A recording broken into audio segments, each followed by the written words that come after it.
오랜 격언 중에 역사는 승자의 기록이라는 말이 있습니다. 역사는 그것을 기록하는 사람의 입장에서 유리하게 기록된다는 말이죠. 그렇다면 예수님의 십자가 사건은 승자의 역사일까요? 아니면 패자의 역사일까요? 오늘 말씀을 보면 사람들이 가야바의 집에서 총독의 관저로 예수님을 끌고 갑니다. 원래 총독의 관저는 가이사랴에 있습니다. 그런데 왜 총독이 예루살렘에 와 있는 것일까요? 유대인의 명절 유월절이기 때문입니다.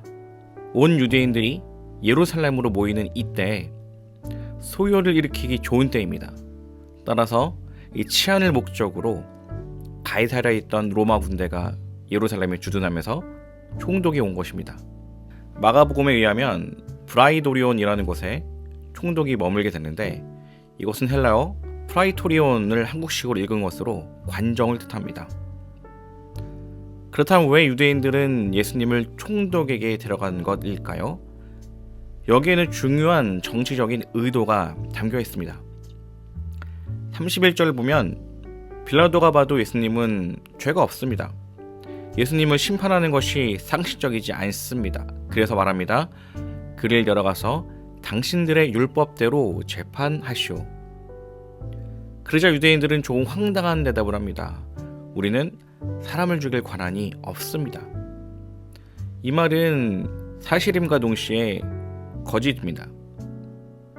로마는 유대 종교 지도자들에게 어느 정도의 자치권을 줬습니다. 약간의 결탁이 되어 있는 것이죠. 예를 들어서 이방인이 성전에 있는 여인의 뜰이나 유대인의 뜰에 함부로 들어갈 수 없습니다. 그러면 죽습니다.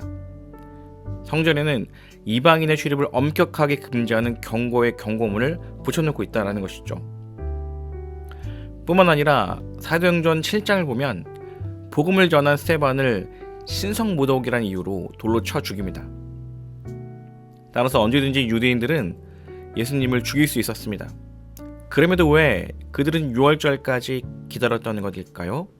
굳이 빌라도에게 데려갔다는 것일까요? 이유는 십자가에 못 박기 위함입니다. 신명기 21장 23절을 보면 나무에 달린 자는 하나님께 저주를 받을 것이다 라는 율법 조항이 있습니다. 따라서 십자가에 못 박히심은 하나님께 저주받은 것을 의미합니다. 실제로 기록을 보게 되면 알렉산더 얀네우스가 자신과 갈등 관계에 있었던 800명의 그 경건한 바리새파 사람들을 십자가에 못 박았습니다.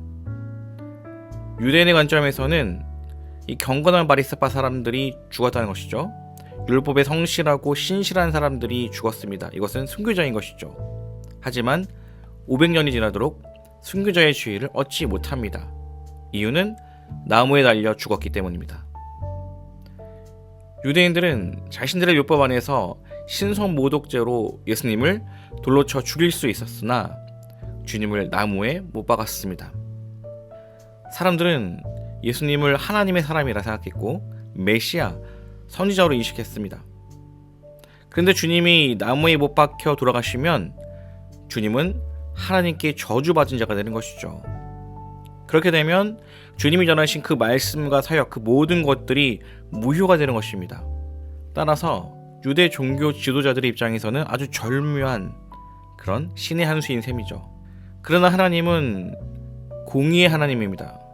주님의 이 불의한 죽음을 그대로 둘 수 없었습니다. 그래서 하나님의 그 공의가 예수님을 다시 살리셨습니다. 새로운 창조가 일어난 것입니다. 그러므로 예수님 안에 있으면 새로운 피조물이 됩니다. 예수님께서 저주의 십자가 가운데 죽으시고 그런 하나님의 능력 가운데 부활하심으로 인하여서 하나님의 새로운 창조가 시작되었기 때문입니다. 그리스도 안에서 새로운 피조물이 된 우리는 예수님을 왕으로 고백하는 그 세계에 속한 존재가 됩니다. 예수님을 왕으로 고백한다는 것은 어떤 의미이겠습니까? 그것은 왕에게 속함으로 자유를 얻은 존재가 된 것입니다. 전에는 허물과 죄로 죽은 존재였습니다. 어둠의 권세 아래 종노릇하던 우리가 이제는 하나님 나라의 시민이 된 것입니다. 작년 여름 대한민국을 떠들썩하게 한 사건이 있었습니다. 취업을 위해 캄보디아로 떠난 청년들이 그곳에서 노예 생활을 한다는 그런 내용이었습니다. 심지어 죽기까지 했다라는 것이죠. 요즘도 이런 노예 노동이 있구나, 그런 생각이 우리에게는 충격으로 다가왔습니다. 더구나 우리의 형제이고 친구이고 자녀이지 않습니까? 상상할 수도 없는 끔찍한 일인 것이죠. 이들 중에는 기적적으로 탈출해 국내로 귀국하였고, 이것이 언론에 알려주면서 대중의 관심을 받게 되었고 수사가 시작된 것이죠. 국내로 들어온 이들은 더 이상 두려워할 필요가 없습니다. 국가가 보호해주기 때문입니다. 우리가 하나님 나라에 속했다는 것은 이런 의미인 것이죠. 끔찍한 노예 생활을 하던 우리가 이제는 시민이라는 새로운 지위를 획득했다라는 것입니다. 좀 더 정확히 표현하면 잃어버렸던 그 시민권, 시민으로서의 특권을 회복하는 것입니다. 이 마태복음을 보면 알겠지만 유대인들은 예수님의 부활 사건을 숨깁니다. 그래서 로마 군병들을 포섭합니다. 마태복음 28장 15절을 보면은 그들은 돈을 받고서 시키는 대로 하였다. 그리고 이 말이 오늘날까지 유대인들 사이에 널리 퍼져 있다. 예수님을 십자가에 못 박은 자들은 자신들이 승리했다 생각했습니다. 로마 군병들도 매수했으니 진실을 완벽하게 은폐했다 생각했습니다. 그런데 역사를 보십시오. 하나님 나라의 복음은, 즉 예수가 그리스도이시며 십자가에 못 박혀 죽으셨다가 부활하셨다라는 이 사실은 은폐되지 않았습니다.